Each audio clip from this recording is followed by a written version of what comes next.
नमस्कार दोस्तों, आज हम कुछ महत्वपूर्ण टॉपिकों के बारे में चर्चा करेंगे तथा इनमें हम आज पढ़ने वाले हैं सदिश राशियाँ, अदिश राशियाँ, मात्रक व इनके सूत्र तथा इनकी परिभाषाओं के बारे में भी अच्छे से जानेंगे कि किसका कौन सा मात्रक होता है और वो क्यों होता है।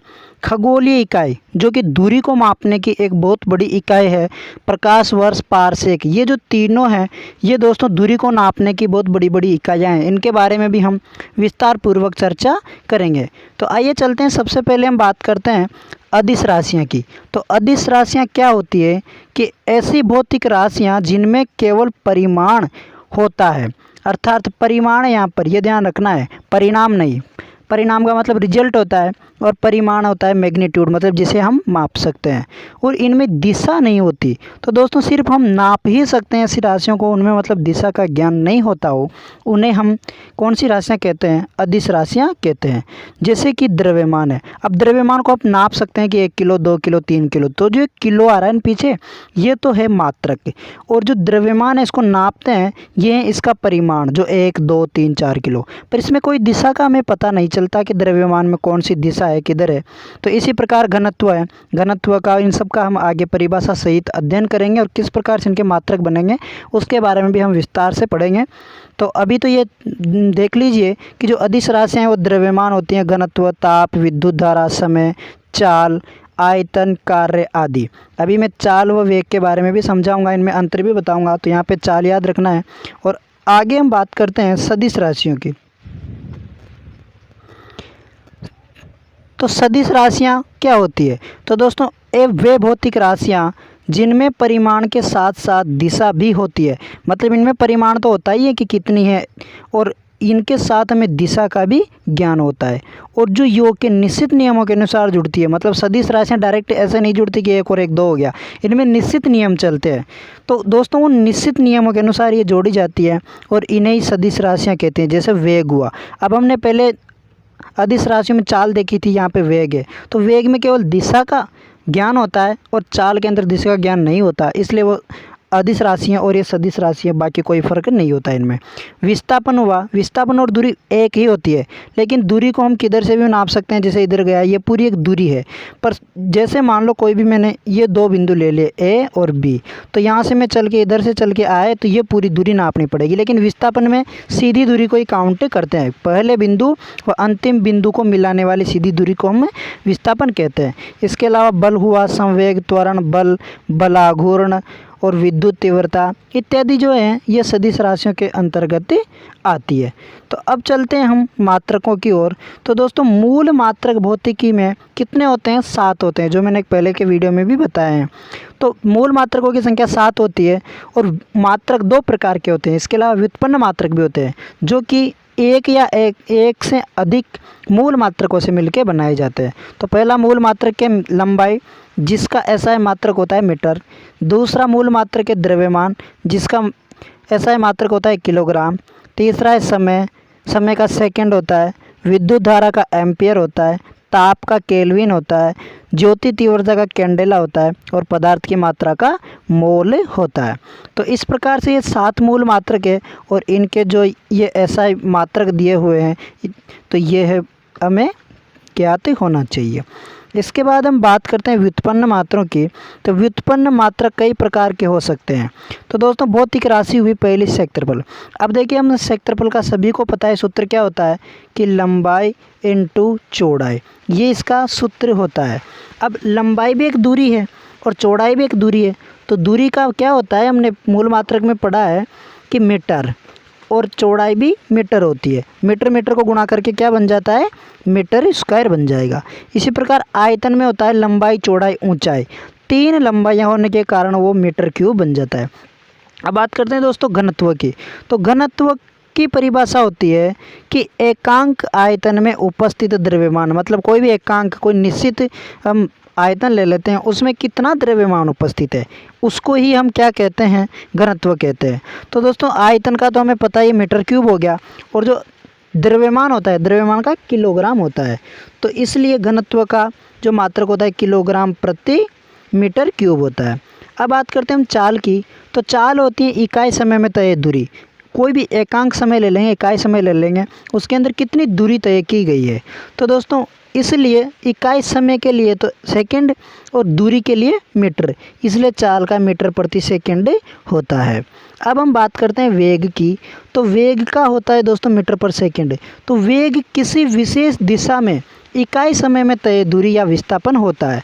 तो इसके अंदर निश्चित यानी दिशा का ज्ञान हो रहा है, इसलिए वेग कम में केवल सिर्फ दिशा का ही अलग ज्ञान होता है, वरना चाल के समान ही होता है, इसलिए इसका भी मीटर पर सेकंड ही मात्रक होता है। अब बात करते हैं त्वरण की। तो त्वरण होता है कि वेग में परिवर्तन की दर। तो जहाँ पर भी दर आ जाता है वहाँ पे दोस्तों बट्टे के अंदर समय या सेकंड आ जाता है। तो त्वरण क्या होता है कि वेग में परिवर्तन की दर। तो वेग का तो ऑलरेडी मीटर पर सेकंड है ही, सही मीटर पर सेकंड है, पर इसके बटे में और 1 सेकंड और आ जाएगा, इसलिए मीटर और बटे second into second second square. तो इसलिए त्वरण का मात्रक होता है मीटर प्रति सेकंड स्क्वायर। अब हम आगे बात करते हैं बल। तो दोस्तों बल का मात्रक होता है किलोग्राम मीटर प्रति सेकंड स्क्वायर। तो बल एक सदिश राशि है और बल का फॉर्मूला होता है F बराबर ma। अब a यहाँ पर त्वरण है और m द्रव्यमान है। तो त्वरण का हमें पता है ऑलरेडी कि मीटर प्रति सेकंड स्क्वायर होता है, और जो ये m आया मास आया इसका किलोग्राम होता है द्रव्यमान का, इसलिए बल का किलोग्राम मीटर बटे सेकंड स्क्वायर या फिर डायरेक्ट इसको न्यूटन भी बोल देते हैं। अब हम बात करते हैं संवेग की। तो संवेग का होता है किलोग्राम इंटू मीटर प्रति सेकंड। तो दोस्तों संवेग का परिभाषा होती है कि किसी भी वस्तु के द्रव्यमान व वेग के गुणनफल को क्या कहते हैं, संवेग। यानी संवेग होता है P बराबर mv। तो वेग है और यहाँ पे वेग व द्रव्यमान का गुणा हो रहा है। तो वेग का तो हमें ऑलरेडी पता ही है क्या होता है, मीटर प्रति सेकंड, और जो m है इसका आ गया किलोग्राम, इसलिए संवेग का किलोग्राम मीटर प्रति सेकंड बन गया। अब हम बात करते हैं दोस्तों आवेग की। तो आवेग क्या होता है कि आवेग बल लगाने पर, किसी भी वस्तु पर बल लगाने पर संवेग में परिवर्तन होना है। तो संवेग का तो हमें पता ही है किलोग्राम मीटर प्रति सेकंड होता है, और दोस्तों जो आवेग है उसका न्यूटन गुणा सेकंड होता है। तो आवेग किसी पर बल लगाने पर संवेग में परिवर्तन होना होता है। तो इसका सूत्र होता है I बराबर समाकलन F इंटू dt। तो ये dt तो समय हो गया और F फोर्स है, इसका हमें बल का पता ही है न्यूटन, इसलिए न्यूटन गुणा सेकंड होता है। अब हम बात कर लेते हैं दोस्तों किसकी, दाब की।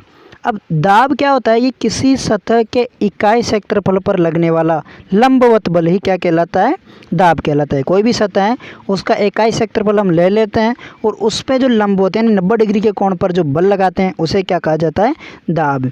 तो यहाँ पर क्षेत्रफल के लिए तो मीटर स्क्वायर आ गया, और जो दाब या बल लगा रहे हैं उसका न्यूटन आ गया, तो इसलिए न्यूटन प्रति मीटर स्क्वायर दाब का होता है।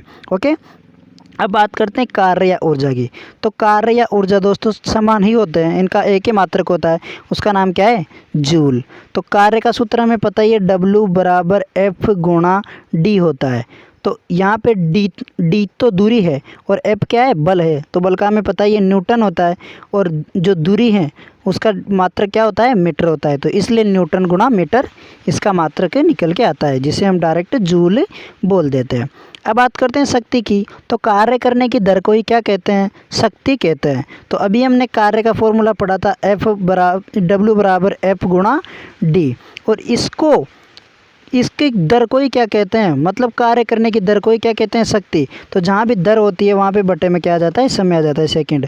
तो FD यानी कार्य का तो जूल था ही सही, और बटे में 1 सेकंड और आ गया, तो इसलिए जूल प्रति सेकंड होता है, या इसको डायरेक्ट हम क्या बोल देते हैं, वाट भी बोल देते हैं। तो जूल प्रति सेकंड या फिर डायरेक्ट वाट किसका मात्रक होता है, शक्ति का।